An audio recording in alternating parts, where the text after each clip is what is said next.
కానీ అనుభవం చాలా పెద్దది ఆ అబ్బాయికి. ఈరోజు సేవకుడు అయ్యాడు. పిల్లరా ఆ మీటింగ్కి వెళ్ళి నేను కూర్చుంటే నా పక్కన పాస్టర్ గారికి పాట పాడమని మైక్ ఇచ్చాడు. మైక్ ఇస్తే నాకు ఇట్లాంటి మళ్ళీ కోపం వస్తాయి. ఇట్లా నేను అప్పటికి అసలు ఏం మాట్లాడలే. ఈ మధ్య ఎవరు ఇన్ని మాట్లాడిన తుప్పుకు చేస్తాను. అందుకే అక్కడ గల్లం పెరిగిపోతాయి జీవితాలు.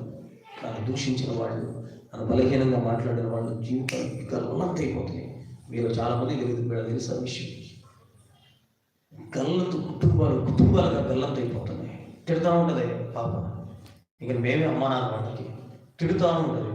ఎప్పుడు చూసినా జీవితాలు ఈ విధంగా భ్రష్టు కొట్టుకొని ఉంటారు. నాన్నగారికి ఫోన్ చేసి ప్రార్థన చేయించుకోకూడదా?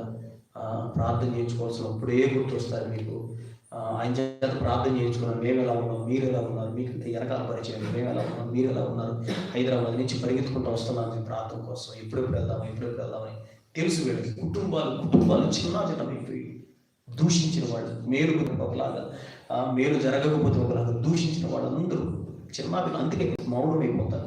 ఎప్పుడు కూడా అసలు నోరు తెరవట్లేదు. కాకపోతే ఇట్లాంటి విషయాలు చూసినప్పుడు కొంచెం బాధ వేస్తుంది. ఆయన చేతికి మైక్ ఇచ్చారు.